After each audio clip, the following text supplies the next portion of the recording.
Welcome. If you want to reset your Xiaomi Mi Smart LED desk lamp 1S, at first you have to turn it on by tapping on this button, and next you have to rotate.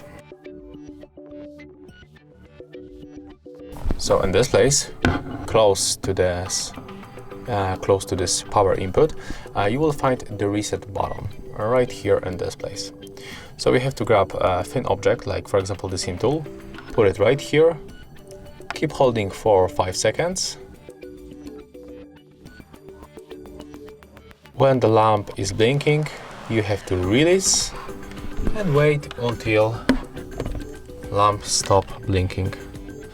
As you can see right now, we can turn it on back, and that's all. If you find this video helpful, remember to leave a like, comment and subscribe.